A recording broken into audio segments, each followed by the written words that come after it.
আমি বিধবা হয়েছি বলে আমি কি একটু চুল আশ্রয়ে ভালো কাপড় চোপড় পরে ঘুরতে পারবো না? আমি হাতে মোবাইল নিয়ে ঘুরলে আমি বলে লাইন গার্ড করি। আচ্ছা ভাবি কন্ত, বিধবাগের কি মাথায় চুল আশ্রাইতে নাই, পরিষ্কার কাপড় চোপড় পরতে নাই? তা আপনাদের বাড়ি কাজ করতে আসি, আমি যদি এখন নোংরা কাপড় চোপড় পরে আসি, তা আপনি আমাকে ভালো করবেন? এরকম অহরহ প্রশ্ন আমার গ্রামের ভাবিরা কতি থাকে। আমি কয়টারে উত্তর দিই কত?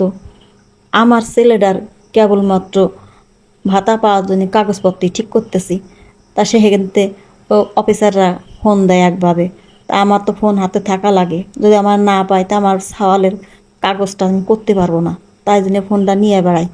তা ওদের জ্বালায় আমি ফোনটা হাতে নিতে পারি না। আসসালামু আলাইকুম, ইচ্ছে ডানা পেজে সবাইকে স্বাগতম। আমি বলছিলাম এতক্ষণ আমার কাজের বুয়ার কথা।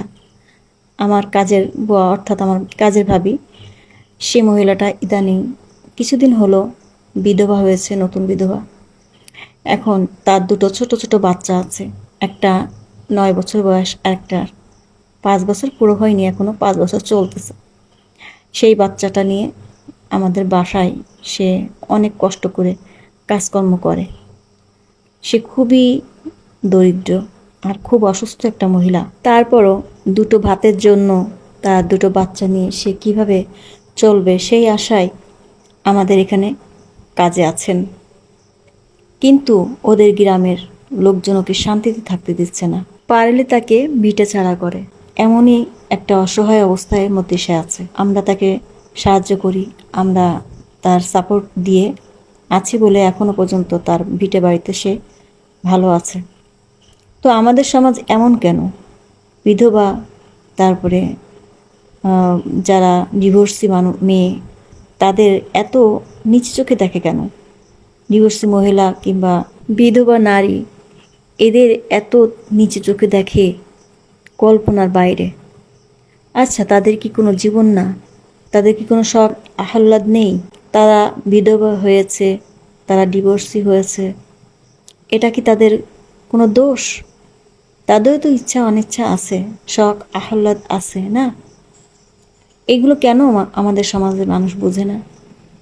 এই যে মহিলাটা, তার হাজবেন্ড ছিলেন অনেক বয়স, আর এনার একটু অল্প বয়স। এখন অল্প বয়স হলেও তার অবস্থা খুবই করুণ, জরাজীর্ণ অবস্থা। সে ঠিক মতন খেতে পায় না, পরপর ঘন ঘন বাচ্চা হয়ে তার শরীরে যে কন্ডিশন, তাতে মনে হয় না সে ভালো কিংবা সুস্থ। সে আসলে খুব অসুস্থ। আমরা এমন না করি, আমরা অসহায় মানুষকে যাতে সে ভালো থাকে, সুস্থ থাকে, তার জন্য আমরা সাহায্য করতে পারি। সবাই যদি এভাবে এগিয়ে আসি, তাহলে এরকম অসহায় মানুষগুলো একটু ভালো খেতে পারে, পড়তে পারে, ভালো থাকতে পারে, সেটাই উচিত।